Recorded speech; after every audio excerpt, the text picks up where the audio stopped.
الحمد لله الحمد لله رب العالمين، والصلاة والسلام على سيد الأنبياء والمرسلين، وعلى آله الطيبين الطاهرين،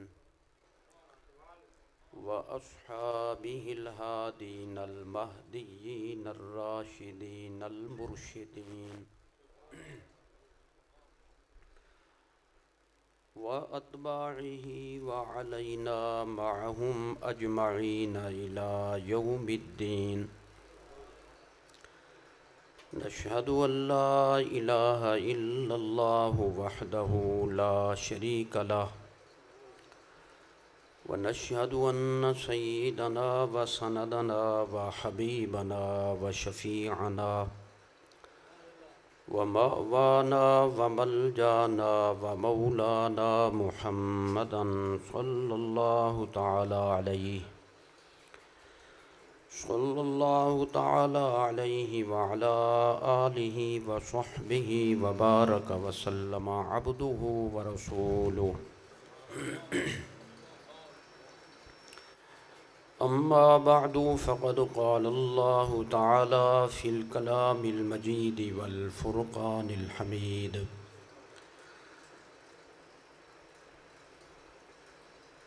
فلولا نفر من كل فرقة منهم طائفة ليتفقهوا في الدين ولينذروا قومهم إذا رجعوا إليهم لعلهم يحذرون. وقال تعالى في موضع آخر: ندعو أبناءنا وأبناءكم ونساءنا ونساءكم وأنفسنا وأنفسكم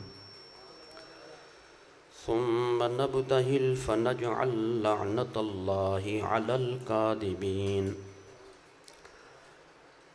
وقال رسول الله صلى الله تعالى عليه وآله وصحبه وبارك وسلم: من يرد الله به خيرا يفقهه في الدين. صدق الله العظيم وصدق رسوله النبي الكريم، ونحن على ذلك لمن الشاهدين والشاكرين والموقنين والمطمئنين، والحمد لله رب العالمين. إن الله وملائكته يصلون على النبي يا أيها الذين آمنوا صلوا عليه وسلموا تسليما. اللهم صل وسلم وبارك على حبيبك وآله وصحبه أجمعين عدد خلقك ورضاء نفسك وزنة عرشك ومداد كلماتك. الصلاة والسلام عليك يا رسول الله، الصلاة والسلام عليك يا حبيب الله، الصلاة والسلام عليك يا سيد المرسلين، وعلى آلك وأصحابك يا رحمة للعالمين.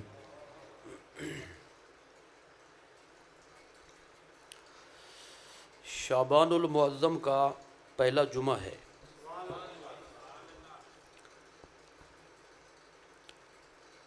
یہ مہینہ بہت برکتوں والا ہے۔ حضور سرور عالم صلی اللہ تعالیٰ علیہ وسلم نے اس کو اپنی طرف نسبت دی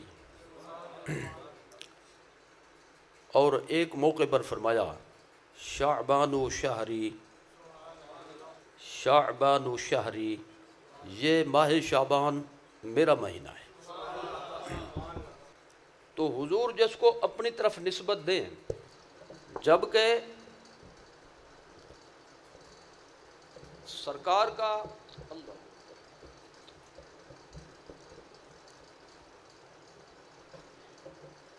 کسی چیز کو اپنی طرف منسوب فرمانا محبت سے چاہت سے، اس کا مطلب ہوتا ہے اسے شرف بخشنا۔ تو دوسرے لفظوں میں سرکار صلی اللہ تعالیٰ علیہ وسلم نے اس مہینے کو شرف بخشا۔ اس کی ایک وجہ یہ ہے کہ یہ رمضان شریف سے متصل ہے، اس کے بعد رمضان شریف کی جلوہ گری ہو جاتی ہے، اور رمضان شریف ایسا مہینہ ہے کہ جس میں اللہ تعالیٰ نے اپنے محبوب پر اپنا کلام اتارنا شروع فرمایا۔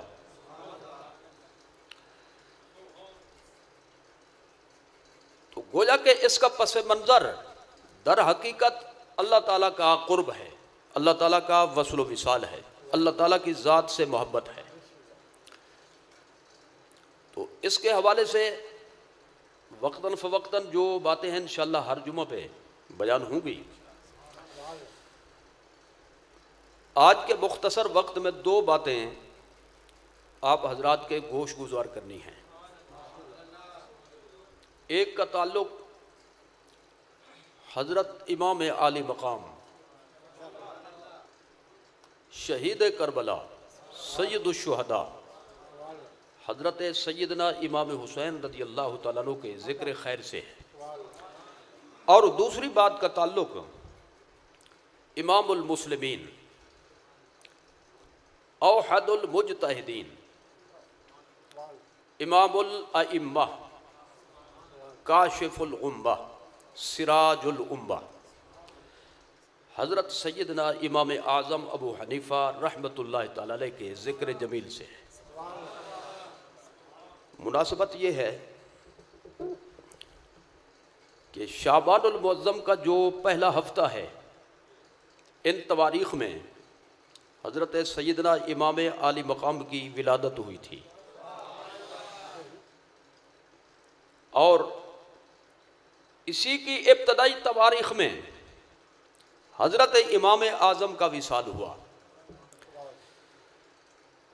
تو چونکہ یہ دونوں ہستیاں اپنی اپنی نوعیت کے ساتھ اسلام اور اہل اسلام کی محسن ہیں، ان کی ایسی خدمات ہیں کہ صدیاں بیت گئیں لیکن ان کے تذکرے ایسے زندہ ہیں جیسے کل ہی ان کا گزر ہوا ہو۔ اکابر اسلام کو، اللہ تعالیٰ کے محبوب و مقرب عباد کو خراج تحسین پیش کرنا یہ دین و ایمان کا حصہ ہے اور اہل سنت و جماعت کا مذہب ہے، کیونکہ جو قومیں اپنی اسلاف کو بھول جائیں وہ مر جاتی ہیں، اور قومیں وہی زندہ رہتی ہیں جو اپنے اسلاف کو یاد رکھیں اور ان کے کارناموں کو تابندہ رکھیں۔ اسی جذبے سے، اسی تناظر میں چند جملے میں پیش کرنا چاہتا ہوں۔ محرم شریف میں آپ بڑی تفصیلات سے سماعت فرماتے ہیں، ہر کوئی سنتا ہے۔ اب صرف چونکہ خراج تحسین پیش کرنا ہے، چند جملے عرض کروں گا۔ ایک بات یہ ہے کہ قرآن شریف سے اور حضور سرور عالم صلی اللہ تعالی علیہ وسلم کے فرامین عالیہ کی روشنی میں حضرت امام حسین کو یہ شرف حاصل ہے کہ انہیں حضور سرور عالم صلی اللہ علیہ وسلم کا بیٹا کہا گیا۔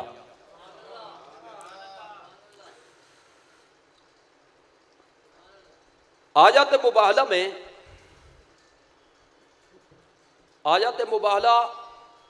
وہ آیت ہے سورہ آل عمران شریف کی جس میں مباہلہ کے واقعے کا ذکر ہے۔ مباہلہ کس کو کہتے ہیں؟ ایک ہوتا ہے مناظرہ، یار یہ کیا کر دیا، کسی مسئلے پر بحث کرنا، جبکہ بحث کرنے والوں میں سے ایک کہتا ہو مسئلہ یوں ہے اور دوسرا کہتا ہو مسئلہ اس طرح ہے، اختلاف ہو ان کا۔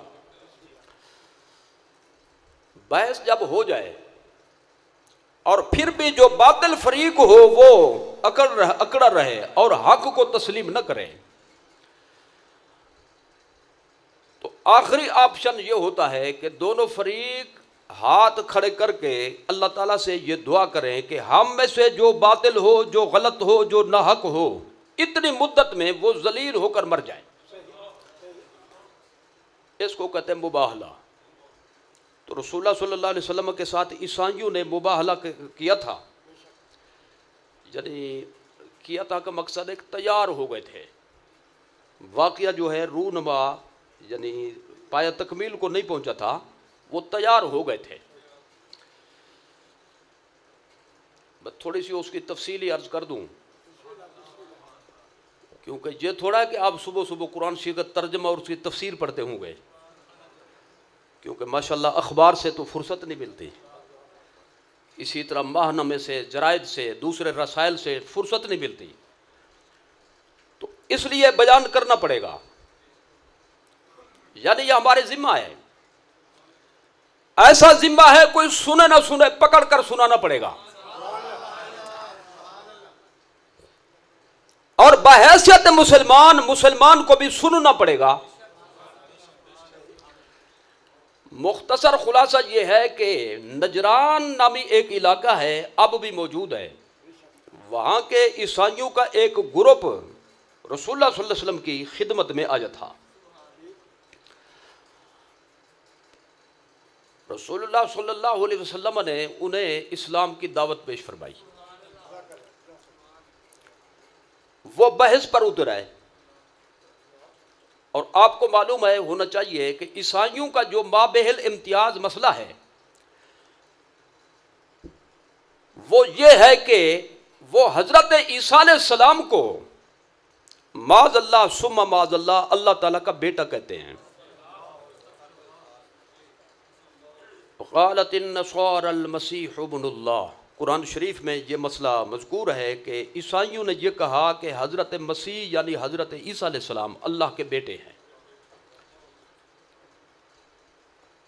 اور اللہ تعالیٰ نے کئی جگہوں پر فرمایا یہ کافر ہیں اس مسئلے کی بنیاد پر، یعنی ان کے کفر کی ایک وجہ یہ ہے کہ حضرت عیسیٰ علیہ السلام کو وہ اللہ تعالیٰ کا بیٹا مانتے ہیں، اور کافر بھی ایسے ہیں جن کو مشرک کہا جائے گا، کیونکہ اللہ تعالیٰ کا بیٹا کہنا کسی کو اللہ کا شریک کہنے کے معنی میں ہے، کیونکہ بیٹا جو ہوتا ہے وہ جز ہوتا ہے اپنے باپ کا۔ تو رسول اللہ صلی اللہ علیہ وسلم نے جب انہیں مسئلہ سمجھایا تو کہنے لگے کہ حضرت عیسیٰ علیہ السلام اللہ تعالیٰ کے بیٹے ہیں۔ آپ نے فرمایا اللہ کے بندے ہیں، اللہ اولاد کے سلسلے سے پاک ہے، والدین کے سلسلے سے پاک ہے۔ آپ یعنی ہر مسلمان سورۃ اخلاص کی تلاوت کے ضمن میں نماز کے اندر بھی باہر بھی کہتے ہیں لم یلد ولم یولد، لم یلد ولم یولد۔ اللہ اصول کے سلسلے سے بھی پاک ہے، فروع کے سلسلے سے بھی پاک ہے، یعنی نہ باپ دادا ہے اس کا، نہ اس کی اولاد ہے۔ باپ دادا اوپر تک لے جائے جی، پر دادا، سکڑ دادا، علی حاضل قیاس، اسی طرح اولاد، اولاد کی اولاد، پوتے، نواسے، نواسیاں، پوتیاں، آگے تک چلے جائیں، اللہ ان سلسلوں سے پاک ہے۔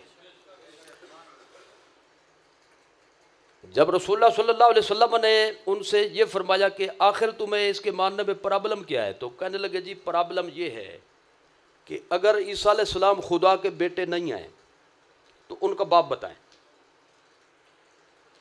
ان کا باپ کون ہے؟ حضور نے فرمایا کہ اللہ تعالیٰ کی قدرت سے وہ بغیر باپ کے پیدا ہوئے۔